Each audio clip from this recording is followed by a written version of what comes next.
Apple iPhone ഏറ്റവും കുറഞ്ഞ വിലയിൽ സ്വന്തമാക്കണമെന്ന് ആഗ്രഹിക്കാത്തവർ ആരും ഉണ്ടാവില്ല. കാരണം വലിയ വിലയാണ് ആപ്പിളിന്റെ പ്രീമിയം ഫോണുകൾക്ക്. സാധാരണക്കാർക്ക് ആപ്പിൾ ഫോണുകൾ വാങ്ങണമെങ്കിൽ തീർച്ചയായും ഡിസ്കൗണ്ടുകൾ ആവശ്യമാണ്. എങ്കിൽ ഇപ്പോഴിതാ സന്തോഷ വാർത്ത ഐഫോൺ ആരാധകരെ തേടിയെത്തിയിരിക്കുകയാണ്.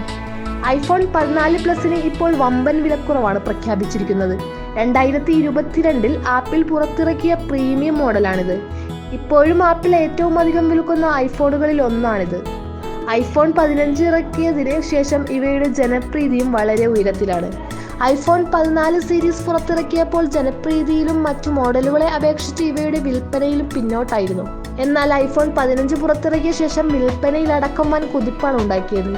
കഴിഞ്ഞ വർഷത്തെ ഫ്ലിപ്കാർട്ട് ബിഗ് ബില്യൺ സെയിലിൽ വൻ വിൽപ്പനയാണ് 14 സീരീസ് നടത്തിയത്. ഐഫോൺ 15മായി ഫീച്ചറുകളിൽ വലിയ സമാനതകൾ ഐഫോൺ 14 പ്രോ സീരീസിന് അടക്കമുണ്ട്. അതായത് ഐഫോൺ 15ന്റെ വില നൽകാതെ ഈ ഫോൺ വാങ്ങിയാൽ ഒരുപാട് നേട്ടങ്ങൾ ഉണ്ടാവും. IPhone 14 പ്ലസിന്റെ 128 GB വേരിയന്റിനാണ് വിലക്കുറവുള്ളത്. ആപ്പിളിന്റെ ഒഫീഷ്യൽ സ്റ്റോറിലല്ല ഈ ഓഫർ ഇപ്പോൾ നൽകുന്നത്. വിലക്കുറവ് ഫ്ലിപ്കാർട്ടിലാണുള്ളത്. പ്രീമിയം സ്മാർട്ട് ഫോൺ വാങ്ങാൻ അനുയോജ്യമായ സമയം കൂടിയാണിത്. 79,900 രൂപയായിരുന്നു 14 പ്ലസ് ലോഞ്ച് ചെയ്യുമ്പോൾ. ഫ്ലിപ്കാർട്ടിൽ ഡിസ്കൗണ്ട് ഇല്ലാതെ ഈ തുകയ്ക്ക് ഇപ്പോഴും ഐഫോൺ 14 പ്ലസ് വാങ്ങാം. എന്നാൽ 29% ഡിസ്കൗണ്ടാണ് ഫ്ലിപ്കാർട്ടിൽ നൽകുന്നത്. അതോടെ 55,999 രൂപയായി ഐഫോൺ 14 പ്ലസിന്റെ വില കുറയും. ഇതുകൊണ്ടൊന്നും ഇപ്പോൾ ഓഫറുകൾ അവസാനിക്കുന്നില്ല. ഗംഭീരമായ എക്സ്ചേഞ്ച് ഓഫറുകളും ഇതോടൊപ്പം നൽകുന്നുണ്ട്. 26,000 രൂപ വരെ ഉപഭോക്താക്കൾക്ക് എക്സ്ചേഞ്ചിലൂടെ ലഭിക്കും.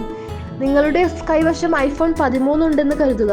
അത് നിങ്ങൾ എക്സ്ചേഞ്ച് ചെയ്താൽ വലിയ തുക ലഭിച്ചേക്കും. എന്നാൽ ഇതിനൊരു പോറൽ പോലും ഉണ്ടാവാൻ പാടില്ല. എക്സ്ചേഞ്ച് ചെയ്യേണ്ട ഫോണിന്റെ കണ്ടീഷൻ വിലയിരുത്തിയ ശേഷമാണ് പണം നൽകുക. അതേസമയം സിറ്റിയുടെയും ആക്സിസ് ക്രെഡിറ്റ് കാർഡിന്റെയും ഉപയോഗം വരുന്നുണ്ടെങ്കിൽ 1000 രൂപ വരെ ഇൻസ്റ്റന്റ് ഡിസ്കൗണ്ട് ലഭിക്കും. ഇതെല്ലാം ചേർക്കുന്നതോടെ 28,999 രൂപയ്ക്ക് ഐഫോൺ 14 പ്ലസ് സ്വന്തമാക്കാൻ സാധിക്കും. തീർച്ചയായും ഈ തുകയ്ക്ക് പ്രീമിയം ഫോൺ തന്നെ ലഭിക്കുന്നത് കൂടുതൽ പേരെ ഫോൺ വാങ്ങുന്നതിനും പ്രേരിപ്പിക്കും.